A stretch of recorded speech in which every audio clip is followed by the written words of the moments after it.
Let me give you an example of this with the story of the Assumption of Mary. Catholics believe that Jesus' mother Mary was so important she didn't physically die. Instead, her body shot off into heaven when her life came to a natural end. Of course, there's no evidence for this. Even the Bible says nothing about how Mary died. The belief that her body was lifted into heaven emerged about 6 centuries after Jesus' time, made up like any tale and spread by word of mouth. But it became established tradition. It was handed down over centuries. And the odd thing about tradition is that the longer it's been going, the more people seem to take it seriously. It's as though sheer passage of time makes something that was to begin with just made up, turns it into what people believe as a fact. By 1950, the tradition was so strongly established that it became official truth. It became authority. The Vatican decreed that Roman Catholics must now believe in the doctrine of the Assumption of the Virgin. Now, if you had asked Pope Pius XII how he knew it was truth, he would have said you had to take his word for it because it had been revealed to him by God. He shut himself away and thought about it. He just thought private thoughts inside his own head and convinced himself, no doubt on tortuous theological grounds, that it just had to be so. None of this is particularly harmful when it is limited to the Virgin Mary going to heaven. But what about the Pope's personal convictions when it comes to, say, discouraging the use of condoms in AIDS-ridden Africa? Then the power of the Church through tradition, authority, and revelation comes with an appalling human cost. It would be unfair to pick on the Catholics. All religions are up to the same tricks. It could be Muslim imams issuing fatwas. It's the same principle. It's issued by the authority, it then passes down through the ranks to parents, to children, and all without a shred of evidence.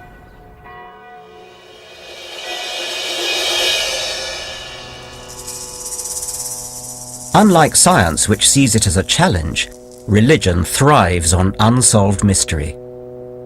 For early humanity, what was mysterious and unexplained was so vast that only an equally vast higher being, an alpha male in the sky, could fill that gap. How would our ancestors have responded to the sunrise? There must be a fiery charioteer, a sun god to accept our sacrifices, a supreme being who, on the first day of creation, announced, "Let there be light." But scientific investigation has rolled back that mystery. Today we know the sun is a giant nuclear reactor, one of billions of stars pumping out electromagnetic radiation, heat and light. How do scientists know the things that they know about the world and the universe? How do we know, for instance, that the Earth is 4.5 billion years old, and that it orbits the sun that nourishes it?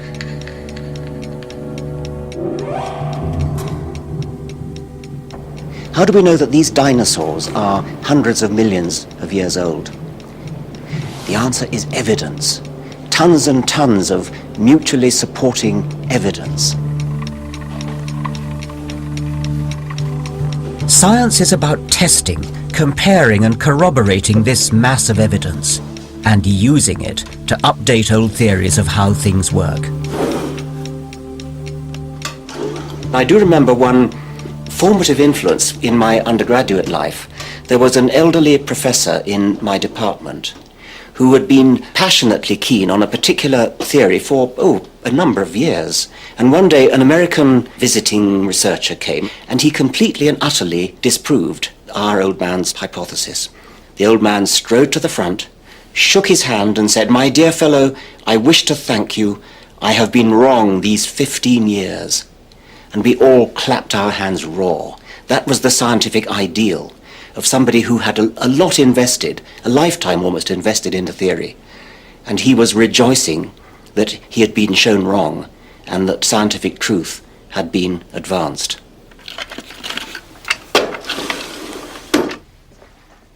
So what does the overwhelming evidence of all these fossils tell skeptical science? How did we and every creature get here in all our improbable diversity? In past centuries, humanity had no choice but to resort to a supernatural hypothesis. Among the many creation myths around the world, the Book of Genesis imagined a designer God who fashioned the world and life in just 6 days.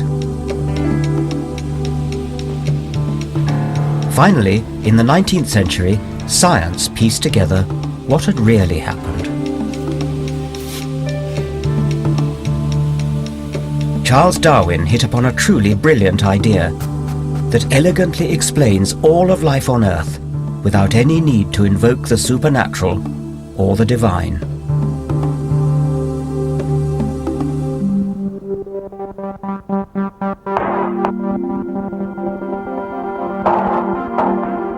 Here's a helpful way to look at the problem Darwin faced: climbing a mountain. Let's call it Mount Improbable. Let's say at the bottom we have the simple bacterial beginnings of life on Earth. At the top, man today, or any complicated piece of biology. So how did we get to the top? If it had happened by blind chance or by design, it would be equivalent to leaping up a sheer cliff in a single bound. Utterly out of the question. If we come round the other side of Mount Improbable, we find something very different. Here there's no sudden precipitous cliff. Here there's a gentle slope, a gradient of evolution. All we have to do is put one foot in front of the other, and we'll get to the top. Darwin's great insight was that life evolved steadily and slowly, inching its way gradually over 4 billion years. Natural selection, not a divine designer, was the sculptor of life.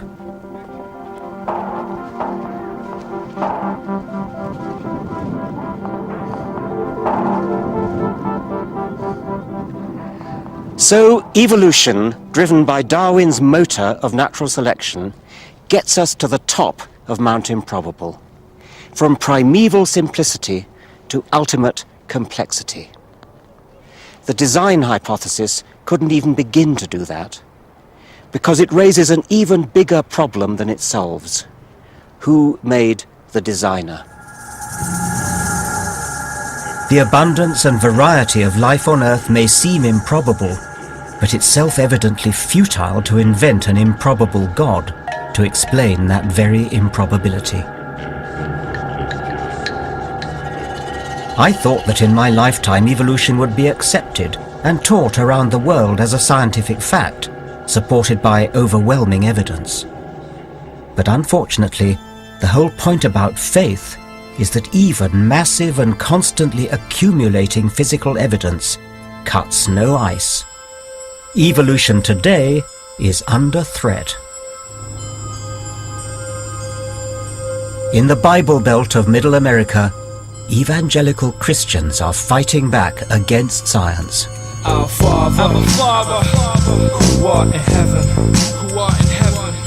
hallowed be thy name. In the New World, religion is free enterprise. Rival groups set up shop on every street corner, competing to save people's souls and collect their money. Thy will be done, thy will be done on earth. Fundamentalist Christianity is on the rise among the electorate of the world's only superpower, right up to and including the president. If you believe the surveys, 45% of Americans, that's about 135 million people, believe the universe is less than 10,000 years old.